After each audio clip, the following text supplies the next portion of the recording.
श्री गणपती बाप्पाच्या कृपेने आपल्याला आणि स्वामी महाराजांच्या कृपेने आशीर्वादाने आपल्याला हे ज्ञान प्राप्त होत आहे। हे ज्ञान प्राप्त सहजासहजी कोणालाही होत नाही। 14 विद्या आणि 64 कलापैकी एक ज्ञान आहे। तर याच्यामध्ये कलेचाही उपयोग असतो आणि विद्येचाही उपयोग असतो। तर विनयेन विद्या शोभते, म्हणून विनय असेल तर विद्या आपल्याला ऑटोमॅटिक लाभते। आपल्या शरीरामध्ये सगळ्यात पवित्र स्थान 3 आहेत। शरीर हे नाशवंत आहे, आज आहे उद्या नाही, काही गॅरंटी नाही। परंतु शरीरामध्ये असे 3 फॅक्टर आहेत। ते आहे मन, मन पवित्र असतं, बुद्धी पवित्रच असते, आणि आत्मा, आत्मा तर शुद्धच असतो। तो कधीही नाशवंत नाही ना अशुद्ध होतो। परंतु गलिच्छ विचार मनात आले तर मात्र बुद्धी अधिक गलिच्छ होते आणि त्यामुळे मन मलिन होतं। परंतु मन आणि बुद्धी कधीही मलिन होत नाही, ती आपण करतो। म्हणून हे महत्वाचे फॅक्टर आहेत, हे लक्षात ठेवण्यासारखे फॅक्टर आहेत थोडेसे। शरीर तर नाशवंत आहे, त्याबरोबर बऱ्याच गोष्टी आपल्या नाश पावणार आहेत।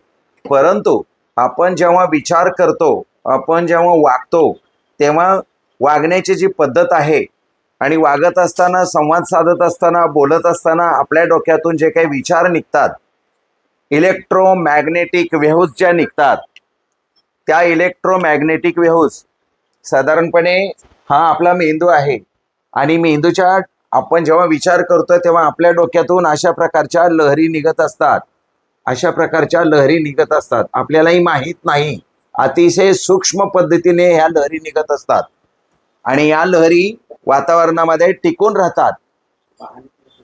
इलेक्ट्रोमॅग्नेटिक वेव्हज या रेजना असं म्हणतात। आपल्याला माहीत नाही, आपल्याला एवढंच माहिती आहे की पूर्वजांनी सांगून ठेवलेलं आहे, आपण जर चुकीचं वागलो तर देवबाप्पा आपलं कान कापणार आहे, एवढं आपल्याला माहीत असतं। याच्या पलीकडे दुसरं काहीही माहीत नाही।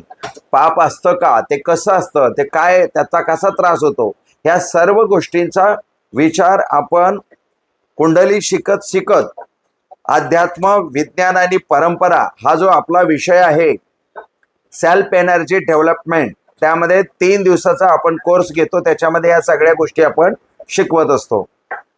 आपल्या शरीरामध्ये अंदाजे 10 अब्ज शरीर पेशी आहेत आणि 80 बिलियनच्या वरती मेंदूमध्ये आपल्या सेल्स आहेत। मेंदूच्या सेल्स म्हणतो, न्यूरॉन्स त्याला असं म्हणतो आपण। हे न्यूरॉन्स आपल्या शरीरामध्ये असतात आणि शरीर पेशी आहेत, म्हणून आपण जिवंत आहोत। तर एवढं मोठं ते सायन्स आहे। तर आपल्याला ते सर्व शिकायचं आहे आणि त्या पद्धतीने अभ्यास करायचा आहे। हळूहळू हळूहळू आपल्याला सर्व गोष्टी शिकायला मिळणार आहेत, रिपिटेशन मध्ये शिकायला मिळणार आहेत। एखाद्या वेळेला एखाद्याचा वर्ग मिस झाला तरी तो आपण कव्हर करू, त्यामुळे काही काळजी करायचं कारण नाही। आपण मागच्या वेळेला राशी आणि राशीचे मालक हे आपल्याला तोंडपाठ असायला पाहिजे असा माझा अट्टास होता, आणि ते पाहिजेच पाहिजे। नेहमी लग्नस्थान म्हणायचं। आपण मागच्या वेळेला दिशा शिकलो होतो, वरची पूर्व, लेफ्ट साइडची उत्तर,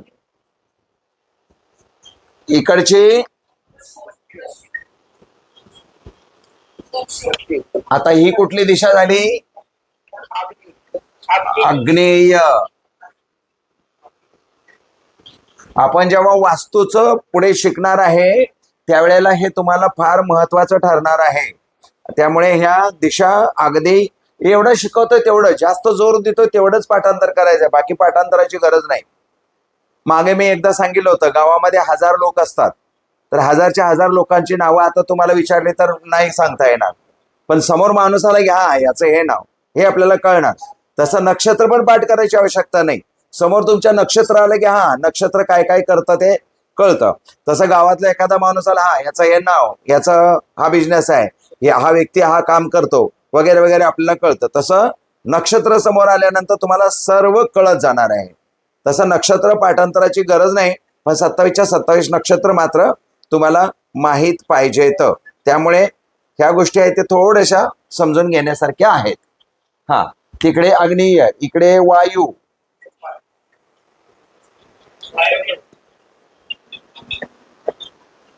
हा वायव्य, बरोबर बरोबर. आणि ईशान्य आणि ते नैऋत्य. पितरांची जागा कुठली आहे सांगितलं होतं मृत्यूनंतर? नैऋत्य कोपऱ्यामध्ये पितर, इकडे देव. आता बघा कुंडलीमध्ये किती विशिष्ट पूर्वजांनी आपल्या मांडून ठेवलेलं आहे. एका बाजूला देव असतात तर दुसऱ्या बाजूला आपले पितर असतात. मी जे तुम्हाला एक ग्राफ काढून दाखवला होता खाली, सर्वात आधी आपण आपल्या बाजूला आपल्या पितरांचा ओरा, त्यांच्या पुढे देवांचा ओरा, त्यांच्या पुढे दानवांचा ओरा, त्यांच्या पुढे ब्रह्मा विष्णू महेशांचा ओरा, आणि त्याच्या पुढे ब्लॅक होल ईश्वर विष्णू, विश्वाचा नर विश्व वैश्वानर. एवढं ते सोपं आहे, फक्त आपल्याला कोणी असं समजून सांगितलेलं नसल्यामुळे ती आपल्याला थोडीशी गडबड होते. हरकत नाही.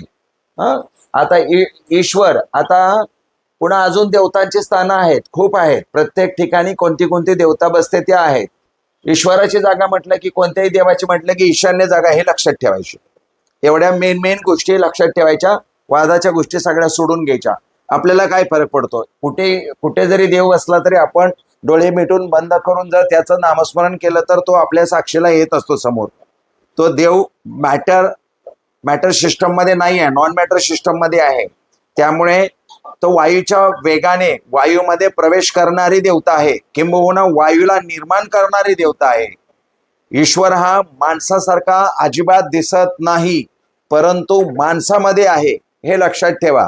प्रत्येक माणसामध्ये आहे, प्रत्येक प्राण्यामध्ये ईश्वरांश आहे, ईश्वराचा आत्मा आहे. त्यामुळे ह्या सर्व गोष्टी आपल्यासाठी उपयुक्त आहेत. काय चांगलं काय वाईट, जे पुरातन काळापासून काही गोष्टी चालीरीतीत आलेल्या आहेत, आणि त्यामध्ये काही गोष्टी जर वाईट असतील तर त्या वाईट गोष्टीला सोडून द्यायचं आहे, आणि चांगल्या गोष्टींना ऍक्सेप्ट करून सायंटिफिकली टेम्परामेंटमध्ये आपण समजावून घेऊन लोकांपर्यंत आपण ते पोचवायचं आहे. त्यामुळे अशा पद्धतीने आपण या सर्व कार्यक्रम करायचा आहे. आता कुंडली वाचनासाठी आपल्याला राशींचे 12, आता हे प्रथम स्थान, हे द्वितीय स्थान, हे 12 घर आहे. हे पहिलं घर म्हटलं की काय काय येईल दादा सांगा? अवयव मागच्या आठवड्यात शिकवले का? अवयव आणि नातं शिकवलंय ना? हा, फक्त रिपिटेशन घेऊया मग पुढे जाऊया. मग पहिल्या स्थानामध्ये काय काय असतं सांगा? आधी अवयव घेऊ. बरोबर. शरीर बांधा. हा, मानेपासूनचा वरचा पूर्ण भाग शरीर बांधा. वर्णन, शरीर कसं असेल, किती मोठा असेल, धिप्पाड असेल वगैरे वगैरे. रंग सावळा असेल, गोरा असेल, गोल चेहऱ्याचा असेल वगैरे वगैरे. इतर ग्रहावरती पण अवलंबून असतं, पण या स्थानावरून ते आपण जास्त पाहिलं जातं. हा, स्थान दुसऱ्या स्थानाचं वर्णन करा. आपलं तोंड, वाचा. हा, जीभ, दात, वाणी. हा, नाही, हा कुटुंब. हा, आपण अवयवांबद्दल बोलतोय. हा, उजवा खांदा. राईट, उजवा खांदा. आता इथे अजून तुमची गडबड होण्याची शक्यता आहे. काही ठिकाणी हा उजवा खांदा झाला की खांद्याला लगेच हात असतो, बरोबर आहे. काही ठिकाणी अशी गडबड होण्याची ठिकाणी आहे, काही वाचनात सुद्धा तुमच्या येईल, परंतु हात इथे नाहीये. कारण का? कर्म करणार कोण असतं? हात असतात ना. जास्तीत जास्त मॅक्झिमम कर्म करणार हातानेच का कर्म करतो ना आपण. म्हणून कर्मस्थानाला हात ठेवला तर मग इकडचा पण हात इथेच येईल. आणि जेव्हा आमच्या प्रॅक्टिसनुसार प्रिडिक्शननुसार आमच्या असं लक्षात आलेलं आहे की उजवा फुफ्फुस किंवा लंग्स जेव्हा खराब होतं तेव्हा ह्या स्थानाशी आणि 6व्या स्थानाचा संबंध आला असता फुफ्फुस खराब होतं किंवा उजवा लिव्हर खराब होतो. तर व्यसनी लोकांचे लिव्हर खराब झाले ते ह्याच्याशी भरपूर संबंध आलेला आहे. काही प्रमाणामध्ये याचा आणि याचाही संबंध आलेला आहे. तर तुम्हाला जर लिव्हरच्या बाबतीमध्ये जर डीपली घुसायचं असेल तर हे चतुर्थ स्थान आणि तृतीय स्थान हे सुद्धा पाहावं लागेल, हे लक्षात ठेवा. परंतु उजवा खांदा म्हटलं की हे खांद्याला लागून हात येईल, पण तसा नाही आहे. इथे फुफ्फुस आहे आणि लिव्हर आहे. हा, सांगा आता, तुम्हीच सांगायचं आहे. उजवा खांदा, आता तृतीय स्थान फुफ्फुस आणि लिव्हर लिव्हर लिव्हर हा. चतुर्थ स्थान उजवा हात आणि पोटातील राईट साइडचे अवयव, तो एक कव्हर करा. कारण का, हे बघा, इथे डोकं जर झालं तर हे पोट होतं आपलं पूर्ण असं. तुमच्या इथे मी लिव्हर इथे सुद्धा असतं असं का म्हटलं, हे पोट आहे. आता उभा आडवं जर असा उभी जर एक रेष मारली तर डाव्या साईडचा भाग आणि उजव्या साईडचा भाग, पोटामध्ये जे जे काही चालू असेल ते ह्या दृष्टिकोनातून होईल. तर काही वेळेला लंग्स खराब झाल्यानंतर चतुर्थ स्थान सुद्धा डॅमेज असतं. आणि चतुर्थ स्थान हे स्वतःच्या सुखाचं स्थान आहे. आणि स्वतःच्या सुख म्हणजे कोणता तरी शरीराचा अवयव खराब होणे किंवा नातेसंबंध खराब होणे किंवा काहीतरी गडबड होणे म्हणजे स्वतःच्या सुखाचा नाश होणे, अशा पद्धतीने आहे. पण हे पोटाचं स्थान आहे. आता पोटाचं स्थान इथं आल्यानंतर इथे बरोबर आपले गुप्तांगाचे अवयव येतात. आता तुमच्या लक्षात आलं. तर हे असा संबंध आहे सगळा. तर तुर्तास केंद्रस्थान म्हणजे पोटाचे स्थान, हे लक्षात ठेवा, जवळचे, याला केंद्रस्थान म्हणतात. 1, 4, 7 आणि या स्थानांना केंद्रस्थाने म्हणतात. ते पाहिजे तर लिहून घ्या. अशी पुस्तकं आता पाठवलेली आहेत, आम्ही काही लोकांना पाठवलेली आहेत. पुस्तकं आपल्यापर्यंत मिळतील, या आठवड्यामध्ये मिळून जातील. आणि हे तुम्हाला त्याच्यासाठी देत आहे कारण याच्यावरती सुद्धा आपल्याला मोठा अभ्यास करायचा आहे. हस्तरेषा तर काही लोकांकडे नसतात. सर्वांनी पाहिलं का? हा हा हा. तर काही लोकांकडे कुंडल्या नसतात, जन्मतारीख नसते. फेस रिडिंग आणि हस्तरेषेवरून आपल्याला ते सर्व सांगायचं आहे. त्यामुळे हस्तरेषा शिकताना सुद्धा आपल्याला खूप मजा येणार आहे आणि खूप प्रश्न निर्माण होणार आहेत. आपण आजपासूनच कुंडली वाचनासाठी डायरेक्ट सुरुवात करणार आहोत. फक्त मी हे रिव्हिजन म्हणून सगळं घेत आहे. चतुर्थ स्थान अवयवाबद्दल बोला, उजवा हात आणि आणि अजून एक लाईन लिहून घ्या, पोटातील उजवा संपूर्ण अवयव. हा, काय म्हणताय? 1, 4, 7, 8 हा, एक, हे बघा सोपं काम आहे. हा आतला जो भाग आहे ना, आता हे 4 बोट आहेत माझे, 4 बोट मी इथे ठेवली अशी. हे जे स्थान आहेत ना, ह्याला केंद्रस्थान म्हणायचे. पंचम स्थानाचा अवयव. हा, तुम्हाला हे लिहून द्यायचं आहे ना, प्रथम स्थान, चतुर्थ स्थान, सप्तम स्थान, म्हणजे 1, 4, 7 आणि 10. 1, 4, 7, 10 ही केंद्रस्थानं असतात. हा, त्याच्याबरोबरच अजून एक लाईन लिहून घ्या, म्हणजे पुढे शिकवायची आहे ती आताच माहिती होऊन जाईल तुम्हाला. 4, 8, 12 आणि 1 आणि 7. 1 आणि 7 या स्थानामध्ये मंगळ असल्यास तो व्यक्ती मांगलिक होतो. 4, 8, 12, 1 आणि 7 या स्थानामध्ये मंगळ असल्यास तो व्यक्ती मांगलिक होतो. तो व्यक्ती मांगलिक होतो, ते पण लिहून घ्या. हे फक्त लक्षात ठेवायचं आहे. ते ऑटोमॅटिक कुंडली आले की तुमच्या समोर ते पटापट पटापट तुम्हाला कळत जाणार पुढे जाऊन. हा, आपण पंचम स्थानाबद्दल बोलतोय आता. पंचम स्थानाचे अवयव सांगा. मांडी. हा, मांडी. ते बुद्धी, बरोबर आहे.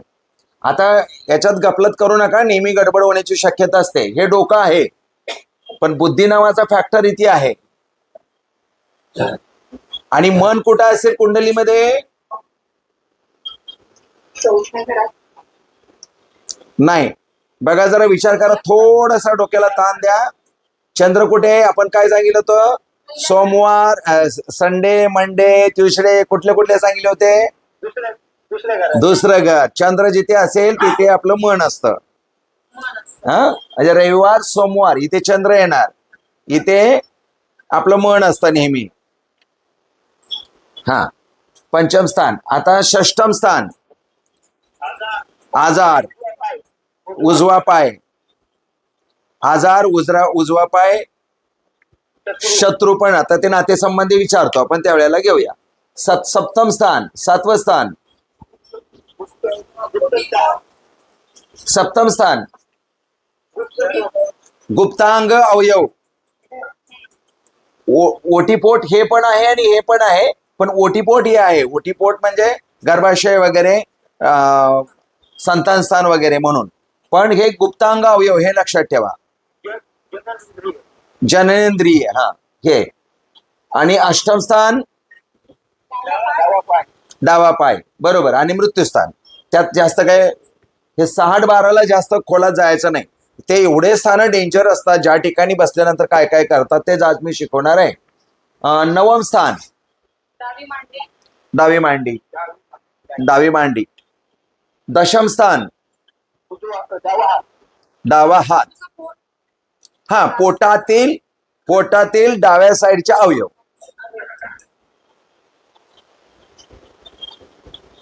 हे मेडिकल ऍस्ट्रॉलॉजीचा विषय आहे, पण तुम्हाला आताच ते जर शिक्षण मिळालं तर ते रिडिंग करणं फार सोपं होईल. एकादशम स्थान, हा, हृदय आणि डावा फुफ्फुस, बरोबर.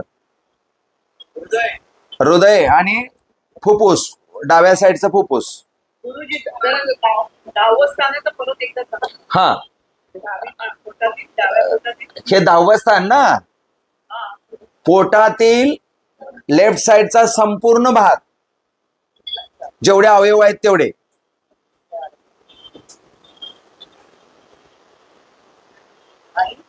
हा, आणि डावा हात. हा, आणि 11वं स्थान, एकादशम स्थान आहे ते हार्ट आणि डावं फुफ्फुस. काय काय डावा हात आणि डावा. नाही, डावा फुफ्फुस आणि हृदय. हा, हे 11वं स्थान. 11व्या स्थानची माहिती सांगतोय. हा, आणि 12व्या स्थानाला आता मोक्षस्थान म्हणा, डिस्ट्रॉइड स्थान म्हणा, काहीही म्हणा, किंवा संन्यास स्थान म्हणा, ते तुमच्यावर आहे. तुम्ही कसं शिकून घेताय त्याच्यावर आहे. त्याला काहीही नाव द्या, फक्त ते वाईट आहे, जाणार आहे. आयस्थान म्हणा, व्यायस्थान म्हणा, काहीही म्हणा, त्याला काही प्रॉब्लेम नाही. हे आयस्थान, हे व्यायस्थान. व्यायस्थान म्हटलं तर चालेल, मोक्षस्थान म्हटलं तरी चालेल. हे झाले आपले अवयव. नातेसंबंध, प्रथम स्थान. आपण स्वतः आपलं व्यक्तिमत्व. हा, बरोबर. आपण स्वतः आपलं व्यक्तिमत्व. द्वितीय स्थान, कुटुंबातील व्यक्ती आणि आपलं मन. आणि आपलं मन, जसं ही बुद्धी तसे हे मन. आत्म्याचं स्थान निश्चित असं सांगता येत नाही, आत्मा कुठे आहे. परंतु मी जेव्हा अभ्यास करत असतो, रिसर्च करत असतो सेलचा आणि युनिव्हर्सल एनर्जीचा, तेव्हा माझ्या रिसर्चनुसार असं आढळून आलेलं आहे की हार्टमध्ये इलेक्ट्रॉन्स तयार होतात आणि तिथे करंट तयार होतो. एखाद्या व्यक्तीचा हार्ट काम करत नसेल तर इकडे एक छोटीशी अशी मशीन बसवली जाते, तर ते नसेल तर ऑटोमॅटिकली आपल्या शरीरामध्ये करंट तयार होतो आणि तो हार्टला देतो. आणि करंट दिल्यानंतर फट फट फट आपलं हृदय असं करतं. म्हणजे आत्म्याचं स्थान नेमकं हे घ्यायचं की हे घ्यायचं, असा मोठा गोंधळ आहे. त्यामुळे हा गोंधळ आहे, आपण घुसायलाच नको. आत्मा आहे बस, श्रीकृष्णाने सांगितलंय तो अमर आहे, अजरामर आहे, वगैरे वगैरे वगैरे वगैरे. कृष्णाला वंदन करायचं ना आपण पुढे जायचं, आपला जीवन प्रवास संपवायचा, जास्त खोलात शिकायचं नाही. दुसऱ्यांना सांगायसाठी आपल्याला काही गोष्टी आवश्यक असतात, विचारलं तर ते आपल्याला कळलं पाहिजे. म्हणून एवढं मी सांगितलं की बाबा आत्म्याचं स्थान हे असू शकतं कारण इथं हृदय आहे, हे असू शकतं इथं डोके आहे, आणि हे असू शकतं इथं बुद्धी आहे. मनाची मात्र स्थानं ठरलेली आहेत, हे मन आणि हे बुद्धी. त्यामुळे हे पवित्र स्थान आहेत, मन, बुद्धी आणि आत्मा. आता चला पुढे तृतीय स्थान, लहान भाऊ बहीण. लहान भाऊ बहीण, पराक्रम, सहज स्थान.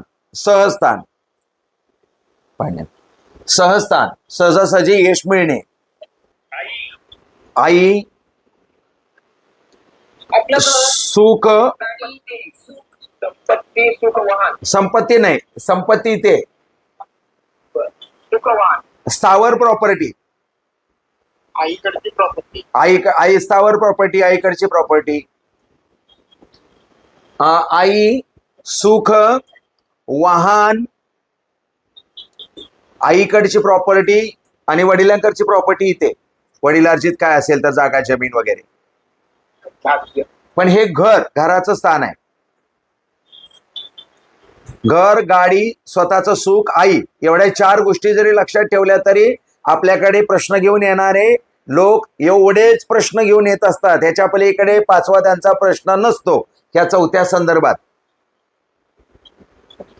त्यामुळे एवढं आपल्याला पुरेसं आहे, परंतु आपल्याला अजून त्याच्या पुढे डिटेल अभ्यास करायला काही हरकत नाही. पण एवढं लक्षात ठेवलं पाहिजे, एक आई, घर, वाहन आणि स्वतःचं सुख.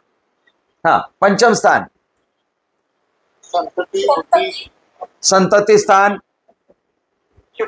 शिक्षण, बुद्धी, नोकरी, नोकरी, विमान प्रवास, विमान प्रवास, परदेश गमन. परदेश गमन. आता परदेश गमन एका स्थानावरून ठरवता येत नाही. परदेश म्हणजे काय आहे की आपलं स्वतःचं घर सोडून बाहेर जाणे. तर इथला मालक इथे असला तरी स्वतःचं घर सोडून जावं लागतं बाहेर. चतुर्तेस 6-8-12 मध्ये असलं तरी बाहेर जावं लागतं, स्वतःच्या सुखाचा नाश ना. आता परदेशात जाणं म्हणजे घर सोडून जाणं म्हणजे सुखाचा स्वतःचा नाश झाला, म्हणजे तसं आहे.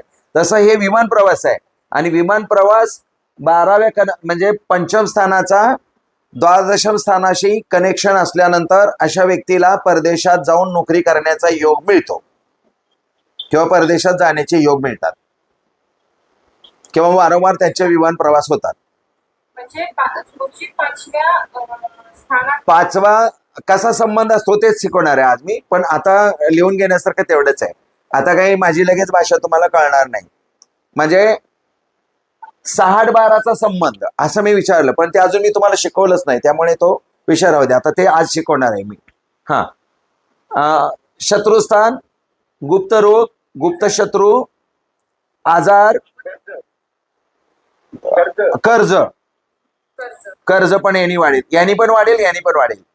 6 आणि 8 कर्ज वाढणार. आजार झालं हो, आणि गोड आजार, वाईट, सगळे आजाराचे प्रकार जेवढे आहेत तेवढे. हे जोडीदाराचं स्थान. सगळ्यात आधी जोडीदाराचं स्थान, बिझनेस पार्टनर, पती पत्नी. जोडीदाराचं स्थान पती किंवा पत्नी.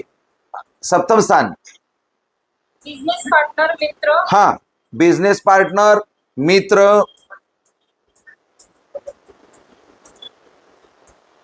वगैरे वगैरे. उद्योगधंदा त्याच्याशी आणि याच्याशी कनेक्ट असल्यानंतर अजून ते चांगलं कनेक्शन असतं. पण आपण 7व्या स्थानाचं एवढं वर्णन केलं तरी आपल्याला बस झालं. आपल्याकडे प्रॉब्लेम घेऊन येणारे एवढेच असतात. आम्ही पार्टनरशिप करू का? दुसरी गोष्ट, माझं पत्नीबरोबर जमेल का? माझं जोडीदाराबरोबर जमेल का? तो दारूच पितोय, तो झोपूनच राहतोय, तो काय कामधंदाच करत नाही. मग अशा वेळेला काय करायचं असतं? समजा एखादी ताई आली आपल्याकडे कुंडली घेऊन, माझा जोडीदार बघा दारू पितोय, कामधंदा करत नाहीये, काही नाही, झोपून असतो, इन्कम नाही देत, वरून कर्ज करून ठेवलंय, माझ्या डोक्याला ताप दिलाय. त्यांना सांगायचं, ताई त्याच्यावर उपचार नाही करायचा, उपाय तुमच्यावर केला पाहिजे, तुमची पत्रिका दाखवा. मग त्या ताईची पत्रिका बघायची. त्या ताईच्या पत्रिकेमध्ये हमखास जोडीदाराचं सुख त्या ताईला नसतं. मग आता जोडीदाराचं सुखच त्या ताईला नाहीये, म्हणजे नवऱ्याचं सुखच नाहीये त्या ताईला, तर उपाय कोणावर करायचा? त्या नवऱ्यावर करायचा की त्या ताईवर करायचा? तर आधी सगळ्यात आधी उपाय ताईला द्यायचे. ताई तू काहीतरी कर, दुर्गा सप्तशती वाच, ओम नमः चंडिकाय धनम देई सुखम देई बोल, ओम नमो महाकाली चंडिकाय शरण मम बोल, काहीतरी साधना उपासना द्यायची, म्हणजे ऑटोमॅटिक थोडं थोडं थोडं सुरळीत चालायला लागतं. एखाद्या वेळेला एखाद्याचा मूल ऐकत नाही, खट्याळपणा करतं किंवा ते मूल वात्रट निघतं किंवा ऐकतच नाही आईवडिलांचं, त्यावेळेला सुद्धा आईवडिलांची पत्रिका बघावी लागते. आईवडिलांच्या पत्रिकेमध्ये संतान सुख किती प्रमाणात आहे ते कळतं. संतान प्राप्ती कुत्र्या मांजराला सुद्धा होते, परंतु संतान सुख फक्त आणि फक्त मनुष्य प्राण्यालाच मिळतं. म्हणून संतान सुख असा शब्द आपण वापरलेला आहे. तर संतान सुख त्यांच्या पत्रिकेत जर चांगलं योग्य प्रकारे असेल तर आपल्याला कोणताही त्रास होत नाही त्यांना. मग आणि जर संतान सुख नसेल तर त्याच्याबद्दल काय प्रॉब्लेम आहे, कशाचं आहे, तर ते आपण विचार करायचा असतो. आणि आपल्याकडे येणारी लोक नेहमी प्रॉब्लेम घेऊन येत असतात आणि आपण नेमकं प्रॉब्लेमचं सोल्युशन सांगत असतो. पण प्रॉब्लेमचं सोल्युशन न सांगता प्रॉब्लेम कशामुळे आलेला आहे ते कुंडलीमध्ये शोधायचं आणि त्याचं कारण सांगायचं आणि त्याचे उपाय सांगायचे, म्हणजे 100% त्या व्यक्तीला रिझल्ट येतो. नाहीतर कसं होतं की ताप आलाय, तापाचं औषध खाल्लं, ठीक झालो, पण ताप कशामुळे आलाय? मी 4 दिवस बाहेर होतो, थंड वातावरणामध्ये होतो, आईस्क्रीम खाल्ली, खाण्यापिण्यामध्ये गडबड झाली, हे मेन प्रॉब्लेम तो आहे. ते जर सोल्युशन काढलं तर मग कधीच ताप येणार नाही. हा, हे जोडीदाराचं स्थान आहे, हे मृत्यूस्थान. आता मृत्यूस्थानाला मृत्यूस्थान म्हणा, बस त्याच्या पलीकडे काय नाही. मृत्यू हे सुद्धा एक नातं आहे, अतूट नातं आहे. 9वं स्थान, पिता वडील हा वडील पिता. भाग्यस्थान आज्ञा. हा, आता इथे वडील म्हणजे वडीलधारी माणसं झाली हा सगळे. अच्छा. वडील म्हणजे वडीलधारी सर्व व्यक्ती.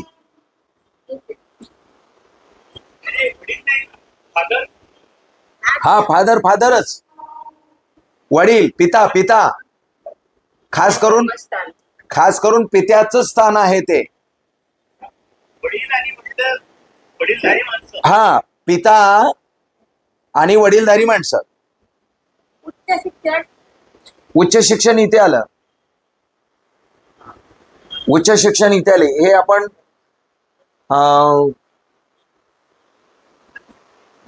ते कर्मस्थान आणि हे धर्मस्थान, याला धर्मस्थान पण म्हणतात, भाग्यस्थान पण म्हणतात, नशिबाचं स्थान. 9व्या स्थानाला का? 9व्या स्थानाला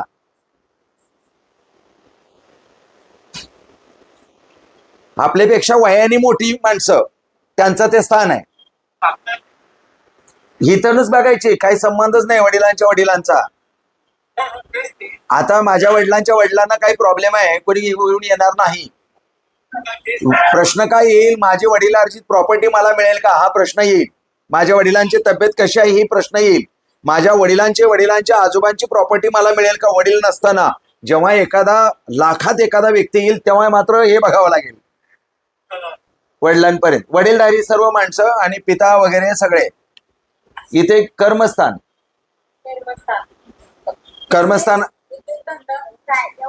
व्यवसाय, नोकरी नाही, तिथे नोकरी नाही. नोकरीचं स्थान पंचम स्थान आहे. पंचम आणि षष्टम हे 2 स्थान आहेत नोकरीचे. पण षष्टम स्थान धनस्थानाशी संबंधित असेल तर, हा, अधिकार योग, हो, अधिकार स्थान, अधिकार स्थान आहे. पुन्हा बिझनेस स्थान आहे. पुन्हा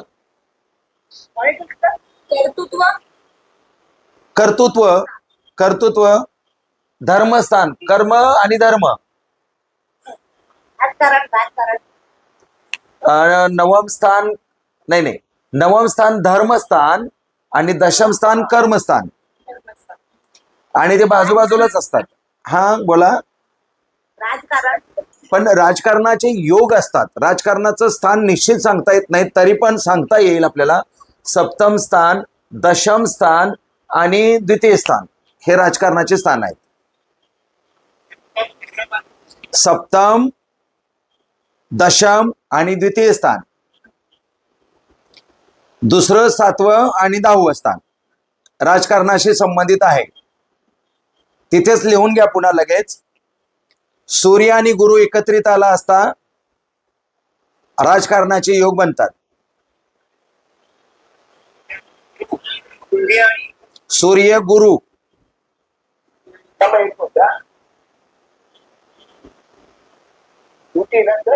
सूर्य आणि गुरु एकत्रित आला असता राजकारणाचे योग बनतात. आणि त्याच्याबरोबर मंगळ आला तर हमखास बनतात. फक्त मंगळ दूषित असू नये. सूर्य आणि गुरु एकत्रित असतात. हा, सूर्य आणि गुरु एकत्रित असता कोणत्याही स्थानामध्ये, जे सदर स्थान सांगितले तिथे, आणि त्यांच्याबरोबर जर मंगळ आला तर हमखास तो राजयोग बनतो. पण मंगळ दूषित नसला पाहिजे. आता दूषित म्हणजे काय तेच आता मी शिकवणार आहे. 4 आणि 12 मध्ये नसावेत ना गुरुजी? कुठला? 6, 8, 12 मध्ये हे यांची युती नसावी. हा, मग नाही मिळत आहे. हा हा 6-12 हे वाईट स्थान आहेत. 6-12 जिथे असतील तिथे नाश होतो. कुठे कुठे असेल तर कसं कसं काय काय होणार आहे ते मी सांगतो. ते आता शिकवणार आहे. महत्वाचा विषय आजचा तो आपल्याला.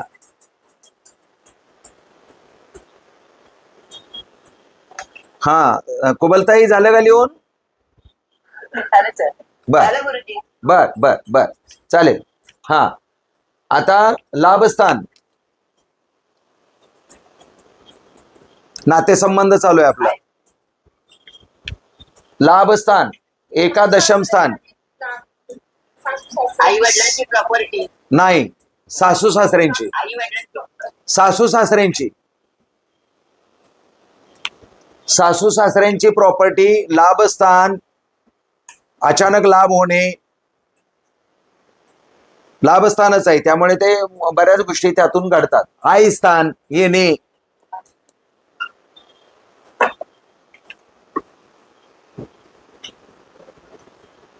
आणि 12वं स्थान माहितीच आहे, मोक्षस्थान, संन्यासस्थान वगैरे वगैरे वगैरे. हो. हा, पराक्रम, पराक्रम, पराक्रम इथे. हा, तो बंधन योग असावा लागतो. कारागृहाचं स्थान कुठे नाही आहे. कारागृहाचं स्थान हे स्वतः शरीर आहे. आपल्याला या शरीरामध्ये टाकलेलं आहे. जा, एवढ्या दिवसाचा तुला तुरुंग झालेला आहे, कर्माची फळं भोग तुझ्या. हे शरीरच आहे आपलं कारागृह. मग चांगली किंवा वाईट आपल्याला फळं भोगायची आहेत. परंतु पत्रिकेमध्ये जर शनी, मंगळ, राहू एकत्रित आले तर हा बंधन योग होतो, म्हणजे कारागृह योग होतो. शनी, मंगळ आणि राहू युती. हा, युती किंवा नजर किंवा एकमेकावरती दृष्टी किंवा संबंध. संबंध कसा असतो ते सांगणार आहे मी. शनी, राहू आणि मंगळ एकत्रित आला असता हा बंधन योग होतो, चांडाळ योग होतो, काहीही म्हणू शकता त्याला. ह्याला महाचांडाळ योग म्हणतात. असं हे असता बंधन योग होतो, तोच कारागृहाचा योग होतो. अशा हा, कारण गुन्ह्याचं स्थान आहे, ते गुन्हा होतो त्यांच्या हातून आणि त्यांना काहीतरी कारणावरून जेलमध्ये जावं लागतं, त्यांच्याकडून गुन्हा होतो.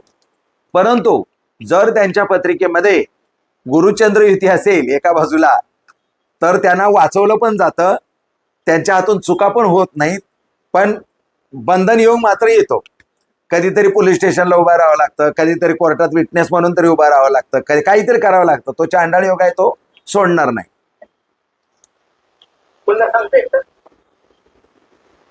नाही, हे लिहून घेण्याचा विषय नव्हता, मी असंच सांगितलं. हा म्हटले ना, गुरु आणि चंद्र युती असेल तर हा. त्यांना एवढा त्रास होत नाही. हा, तो महालक्ष्मी योग झाला ना. अच्छा, त्या महालक्ष्मी. हा, तो महालक्ष्मी योग झाला. काही लोक त्याला गजकेसरी योग म्हणतात. बरं. हा, त्यामुळे गजकेसरी योग होतो तो. किंवा महालक्ष्मी योग पण होतो, किंवा काही लोक शुभ योग पण म्हणतात. योग बघा, ग्रहांच्या याला वेगवेगळ्या भागामध्ये वेगवेगळी नावं दिलेली आहेत, त्यामुळे त्यांना एवढे योग झालेले आहेत. अन्यथा तो शुभ योगच आहे. तो कुठेही असले तरी ते कुठेही असेल तरी 6-8-12 मध्ये असेल तरी तो शुभच देणार, पण त्यांचं फळ देणार.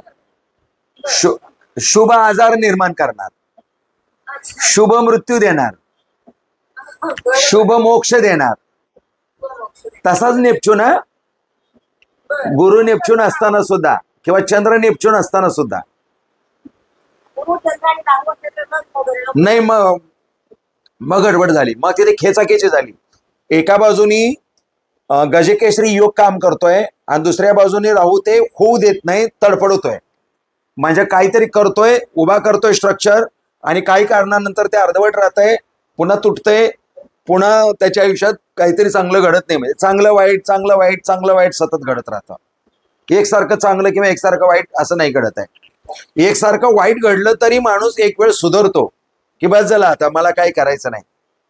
आणि एकसारखं चांगलं घडलं तर मग चांगलंच असतं, पण चांगलं वाईट ज्याच्या आयुष्यात घडतं ना, अशी माणसं कधीच थांबत नाहीत. काहीतरी अजून चांगलं घडेल, मग सारखं ते पत्ते फेकण्यासारखं काम असतं. आता तरी मला पत्ता लागेल. चला, हा तर असे आपले 12 स्थानापर्यंत झाले. आता हे स्थान आहे 6वं. आता हे लक्षात ठेवायचं कायम, हे 6वे स्थान.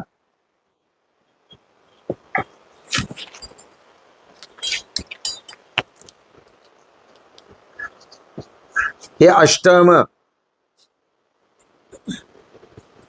आणि हे 12वेच म्हणा किंवा काही लिहा, 12श म्हणा किंवा मोक्ष म्हणा, मोक्षस्थान. आता एक वाक्य लिहून घ्यायचं आहे सर्वांनी. 6, 8, 12चा मालक, 6, 8, 12चा मालक ज्या ठिकाणी असेल त्या ठिकाणचा नाश करतो. 6व्या स्थानामध्ये कोणती राशी आली? वृश्चिक. नक्की. मग आता 6व्या स्थानचा मालक कोण झाला? मंगळ. हा, म्हणजे हे कोणतं स्थान आहे? आता आजाराचं स्थान आहे. आता सर्वांनी व्यवस्थित लक्ष द्या, फार महत्वाचा टॉपिक सुरू झालाय आता. 6व्या स्थानचा मालक चतुर्थ स्थानात कोणाच्या स्थानात गेला? आईच्या स्थानात. आजाराच्या स्थानचा मालक आईच्या स्थानात, आईला आजार. लक्षात आलं? फार सोपं आहे, कुंडली वाचन फार सोपं आहे. फक्त आज समजून घ्या व्यवस्थित. एवढं जर सगळं तुम्हाला कळलं तर अख्खी कुंडली कळली. 6-8-12चा मालक 6-8-12चा मालक ज्या ठिकाणी असतो त्या स्थानाचा नाश करतो. आजाराचं स्थान आहे, आजाराचा मालक आईच्या ठिकाणी आईला काहीतरी आजार निर्माण करणार. दुसरं अजून कोणतं स्थान आहे ते? शत्रुस्थान. शत्रुस्थानचा मालक आईच्या ठिकाणी आईसोबत जमणार नाही, पटणार नाही, लांब जाणार. लांब जाणार. आता प्रत्येक वेळेला मी इथे अंक बदलणार, कारण आपल्याला मंगळाशी संबंधित नाहीये, शत्रुस्थानाच्या मालकाशी संबंधित आहे. म्हणून प्रत्येक वेळेला प्रत्येकाच्या कुंडलीमध्ये तिथला मालक बदलणार आहे. म्हणून मी हे पुसून काढणार आता. आता सांगा कोणती राशी आहे शत्रुस्थानात? धनु राशी. धनु राशीचा मालक मग 6व्या स्थानचा मालक कोण झाला? हा, मग 9चा कोण? नाही, 9चा कोण? गुरु. 9चा गुरु असं म्हणायचं आता ते, म्हणजे समजण्यासाठी 9चा गुरु, 8चा मंगळ, 10चा शनी, असं लगेच आलं पाहिजे आता ते लगेच. तर 9चा गुरु. आता समजा इथे असेल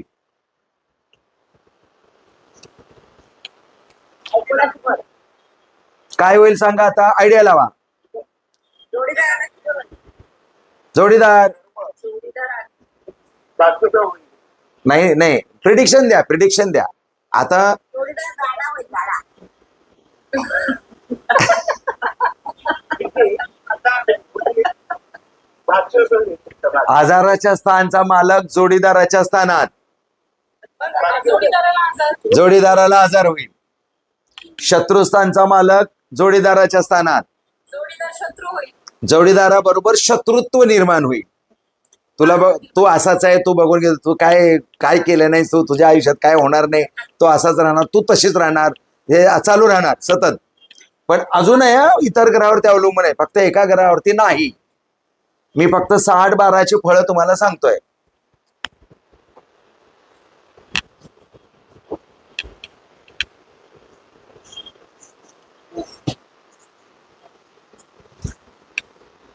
तसंच आता सांगा सेम. एक तर वडिलांना आजार किंवा वडिलांशी शत्रुत्व, वडिलांबरोबर पटणार नाही.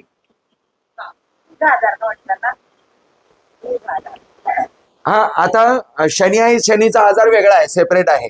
प्रत्येक ग्रहांचे आजार वेगवेगळे आहेत, त्यावर अजून ते ठरवायचं असतं. फक्त मी आता 6-12चा मालक ज्या ठिकाणी असतो तो कोणाला काय काय कसा कसा त्रास देईल ते आज शिकवणार आहे. मग भाग्यस्थान आहे गुरुजी. हा भाग्यस्थान आहे, मग त्याचा भाग्यावर पण effect आहे. हा, मग भाग्याला पण आजार निर्माण झाला. आपल्या आयुष्यात काही चांगलं घडणारच नाही. आपण म्हणतो ना काय नशीब घेऊन आलंय, असं जे बोलतो आपण ते हेच. माझ्या नशिबातच काय नाही तर काय होणार, असं जे बोलतो ना आपण ते हे असं. इथला मालक इथे असल्यानंतर पण तसंच होतं. आता इथे शनी, इथे 1 अंक आहे, 1. आता कोण झाला 6व्या स्थानाचा मालक? मंगळ. मंगळ. आता काय होईल सांगा? कर्म. कर्म दूषित होईल.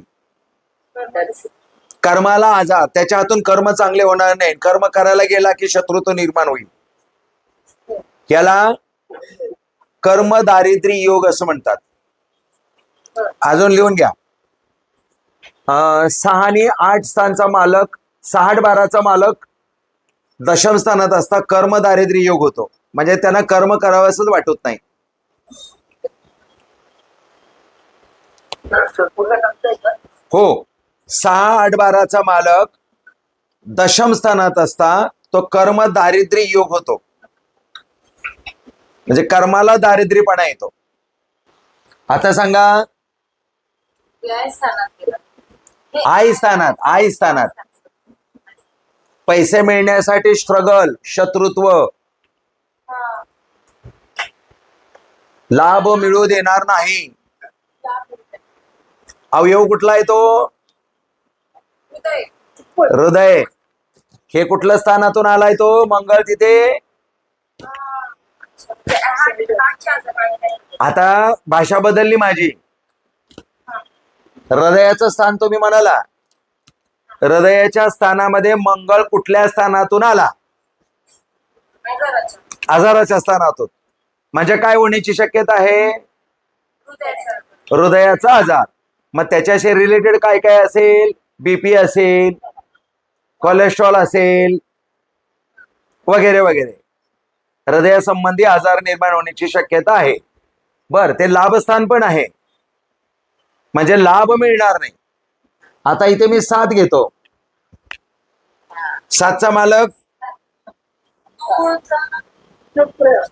शुक्र. मग आता इथे शुक्र आला तर काय होईल? तेच होणार, सेम तेच होणार, जे मागाशी होणार तेच होणार. आता 3 आणि बुध इथे. हा हा, आता काय होईल सांगा? आता काहीही घडणार नाही.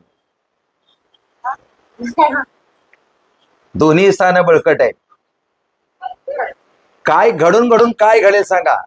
जे मोक्षामध्ये अडथळे येतील का? मोक्षाशी माझा काही रिलेशनशिप बिघडणार आहे का मोक्षाला आजार होणार आहे माझ्या? काही नाही होणार. त्यामुळे इथला मालक इथे असता काहीही प्रॉब्लेम येत नाही, किंवा इथला मालक इथे असता काहीही प्रॉब्लेम होत नाही. त्याच्याकडे दुर्लक्ष करायचं. मग अशीच सांगितलं मी, 8-12चा एकमेकाशी संबंध असेल तर तो विपरीत राजयोग होतो. मग हा अर्धा विपरीत राजयोग झाला, अर्धा पण नाही, 35% विपरीत राजयोग झाला. 3 स्थान आहेत ना, अजून सांगणार ते. या एकमेकाशी असल्यानंतर काहीही प्रॉब्लेम येत नाही, लक्षात ठेवा. फार फार तर डाव्या खांद्याला आजार होण्याची शक्यता आहे, स्पॉन्डिलिसिस वगैरे होण्याची शक्यता आहे. याच्या पलीकडे काही होत नाही. हा, काय म्हणतो?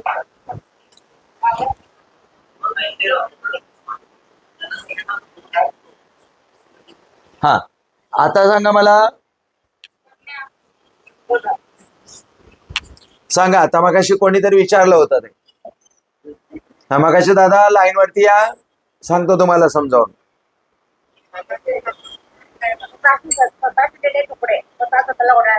हा, मगाशी कोणीतरी हा प्रश्न विचारला होता.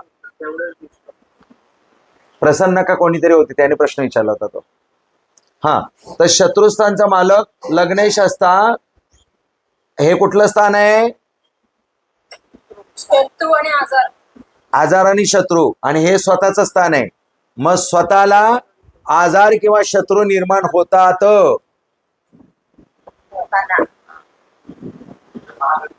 म्हणजे त्या व्यक्तीला आजार तरी असेल किंवा खूप शत्रू तरी असतील. सर्दी, कफ, जॉईंट्स पेन हमखास या व्यक्तींना असतं, काहीच नसलं तर. सर्दी, कफ आणि जॉईंट्स पेन सोप्या गोष्टी आहेत. ओळखायचं कसं? आली अशी पत्रिका की समजायचं, 6 इथं असू द्या, बुध इथे असू द्या, हे इथे किंवा हे इथे असल्यानंतर सरळ सोपं काम आहे. हातपाय दुखतायत का, डोकं दुखतं का, सरळ विचारायचं. सर्दी, कफ, जॉईंट्स पेन होतात का? होच म्हणणार ती व्यक्ती.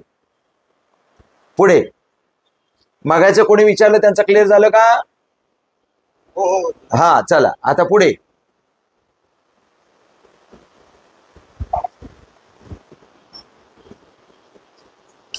हा, आता काय होईल? शत्रुस्थानचा मालक कोण आहे?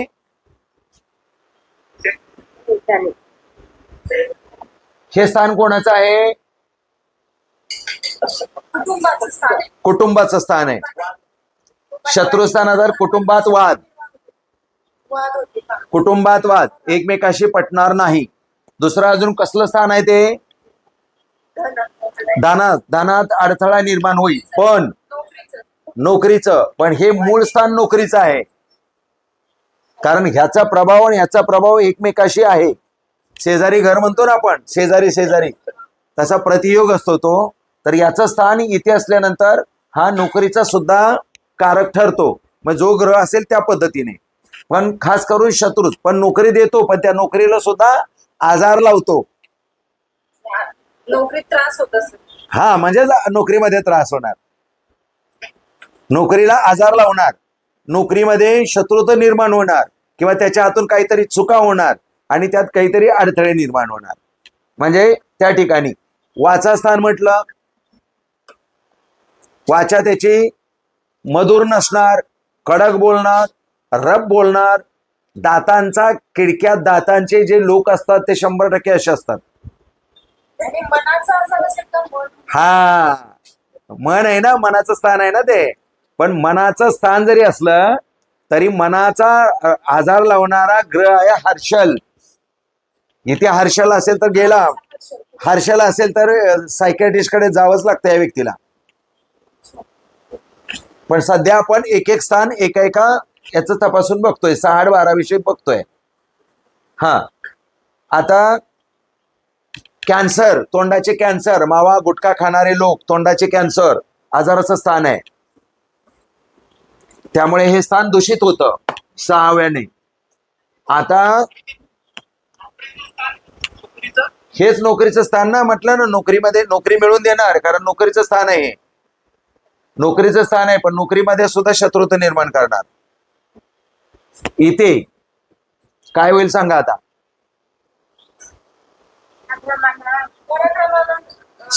सहस्थान आहे ते, त्याला सहस्थान असं म्हणतात. सहजासहजी यश मिळणार नाही सगळ्यात आधी. दुसरं, लहान भावाला त्रास होण्याची शक्यता आहे. सहजासहजी यश मिळणार नाही. पराक्रम त्या व्यक्तीच्या हातून होणार नाही अजिबात. कितीही प्रयत्न केले तर त्या व्यक्तीच्या हातून काहीच घडणार नाही. मग हे काही शहाणे समाजामध्ये बसलेले असतात लोक, ते म्हणतात की असलं काही नसतं, अभ्यास करा, कर्म करा, चांगलं होईल, नुसतं अभ्यास करा, अभ्यास करा, अभ्यास करा, अभ्यास करा. आता किती लोक महाराष्ट्रातून IAS साठी परीक्षा फॉर्म भरतात आणि त्यातून महाराष्ट्रातून किती लोक जातात. भारताचा विचार केला तर किती लोक त्याच्या मागे वेडे झालेले आहेत. या मुलांना थोडं सांगावं असं वाटतं, बाबा रे, 1 प्रयत्न कर, 2 प्रयत्न कर, 3 कर, 4था नको करू. लग्न कर, संसार मांड आणि मग प्रयत्न कर. 35-35 वर्षाचे घोडे आहेत तरी IASच्या मागेच लागलेले आहेत. आता तरी होईल, आता तरी होईल, आता तरी होईल. कसं होईल सांगा. सगळ्यांनाच कलेक्टर बनवलं तर त्या कलेक्टरची गाडी कोणी चालवायची सांगा. मग असा प्रश्न आहे ना. आणि जे नशिबात आहे ना ते आपोआप समोर येतं आपल्या. आपण कर्माने ते ऑटोमॅटिक समक्ष येतच येतं. हे action and reaction equal is it opposite असं काम आहे. एखाद्या भिंतीवरती बॉल टाकला तर तो बॉल कालांतराने 1-2 सेकंदाने का होईना पण आपल्याच तोंडावर येऊन आपटणार आहे. त्या कुठल्या पद्धतीने द्वेषाने आपण बॉल फेकतोय त्यावर अवलंबून आहे. त्यामुळे या घटना घडतात. चला, आता हे झालं शत्रुस्थानचा मालक ज्या ज्या ठिकाणी असतो त्या त्या ठिकाणचं स्थान डॅमेज करतो किंवा खराब करतो.